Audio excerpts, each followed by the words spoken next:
Welcome back to the Torque Test channel. Cordless ratchets from the tool trucks. They're spendy, but are they also good? Today we have two of the latest examples from the mobile tool truck brands, including Matco's new flathead sealed ratchet and CTR861, one of the latest brushless offerings with its own cool design choices. Now, does these being some of the latest tool truck models make them the best from these brands? We're not sure, but our viewers wanted to see them enough to send in their own in these cases, so let's do our best to see how they rank against some of the top and most recent models from brands like Milwaukee and DeWALT.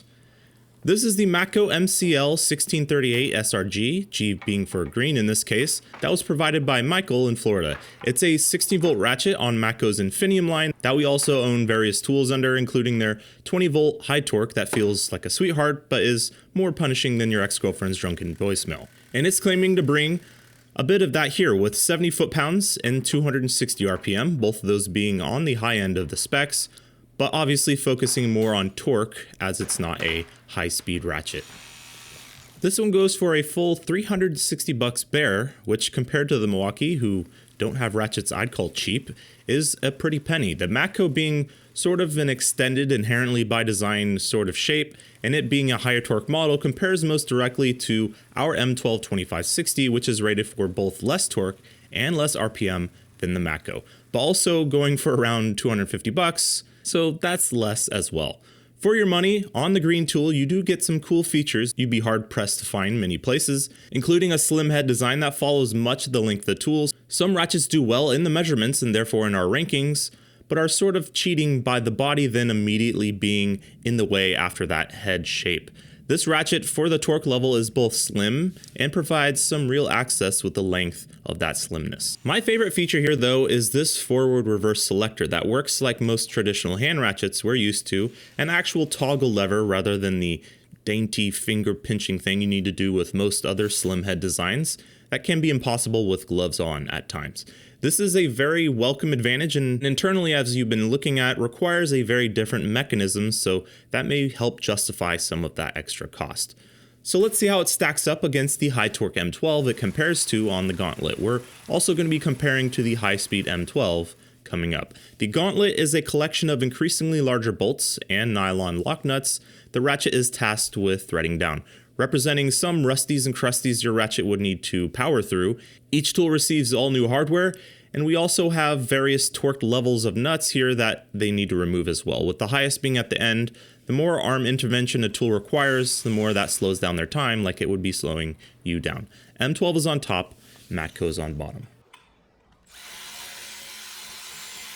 Interestingly, despite the lower RPM rating, the Milwaukee does better on smaller fasteners out the gate, gaining a small lead, but on medium to large threads where the resistance is higher on the nylon lock nuts, the Matco's RPM seems to be less affected, or more accurately based on what we've looked at, it doesn't change all that much whether the load is small to medium, it just spins at what it wants to spin at. This earns back that lead for the Matco, where despite noticeably slowing down on the larger stuff when unthreading, it's able to loosen every one of the torque nuts without having to help it along with the manual ratcheting, something only one or two other ratchets have been able to achieve. This results in 166 seconds finish, with the M12 coming in at 190 seconds. Quite good.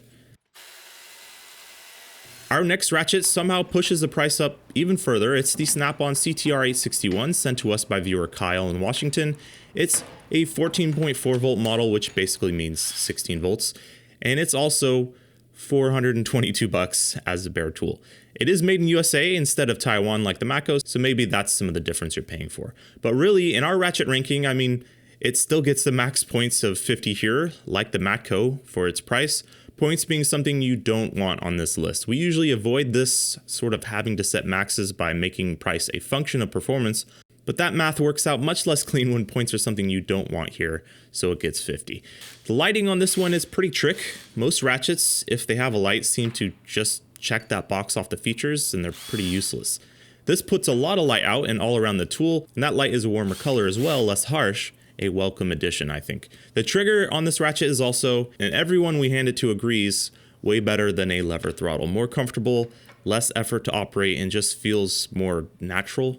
It's something I also like about the DeWALT, but the Snap-On feels better than that as well. This model advertises 275 RPM and 60 foot-pounds of torque. With a 158 foot-pound hand torque rating, we'll be double checking that coming up. So on paper, more speed but less torque than the Matco. Let's find out Matco on top. The high free speed of the Snap-On pays off, but very briefly here. From then on, these tools are neck and neck, with a very small advantage going to the Matco in general speed on larger fasteners, but never more than one bolt away from each other. When this comes down to the torqued ones at the end, any hand intervention required by the Snap-On is going to represent quite a hurdle compared to that Matco that's not going to be slowing down. But in the end, neither tool required hand ratcheting, though the Matco did get a bit hot to the touch. At the end there, that mechanism inside's really spinning away. The Snap-On finishes very close behind at 169 seconds. Nice. But how does that compare against the other push-button champ, the DeWALT? Here's what the Snap-On looks like compared to that 20-volt DeWALT, with the Matco obviously finishing another 3 seconds quicker than this is looking like.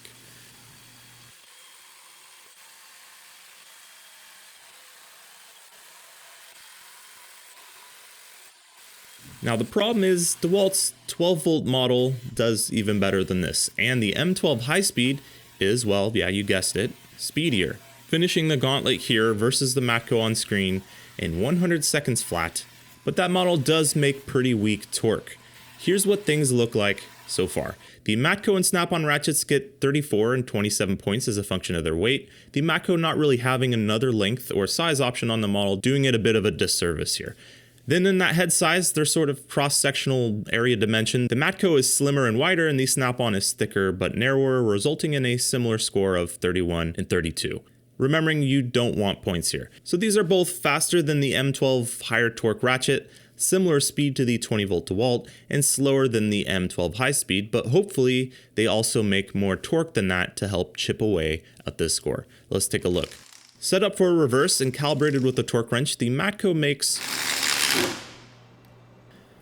48 foot-pounds, and that can be convinced in our usual way up to 59 foot-pounds, which is not quite the 70 it's advertising and less than we were expecting. Ratchets that have no problem on this end of the gauntlet are usually registering like 70, 80 foot-pounds.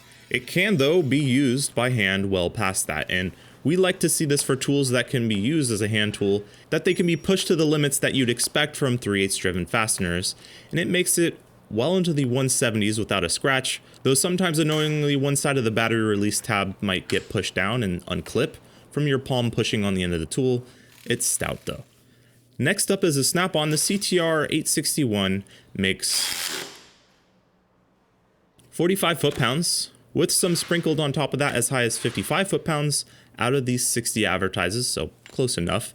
There's something about these two tools though. They make more torque removing something than they simply do in reverse, like shown here.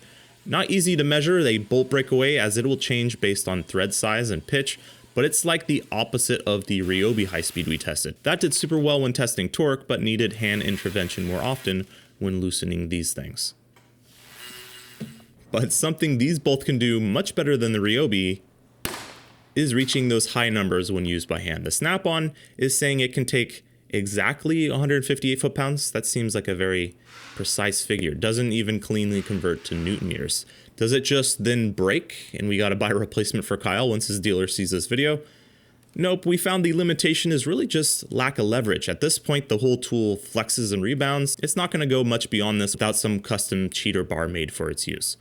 Alright, this results in shaving 59 and 55 foot-pounds off their scores, which totals 222 and 224, placing them here, partly due to price, yes, but ignoring price for a second, they'd both finish somewhere around here between the two DeWalts. I like this class of ratchets, ones with more torque than a high speed and cool brand touches with unique features. The high speed ratchets are super useful. I use them until they stop and you have to ratchet it out by hand, or own two types of cordless ratchets like the M12s here, one in high speed and one in high torque. We're always in search for the Goldilocks ratchet that can sort of do it all. Suggest in the comments below if you have one in mind you think can check all the boxes. Click subscribe to join us for that, and thanks for watching.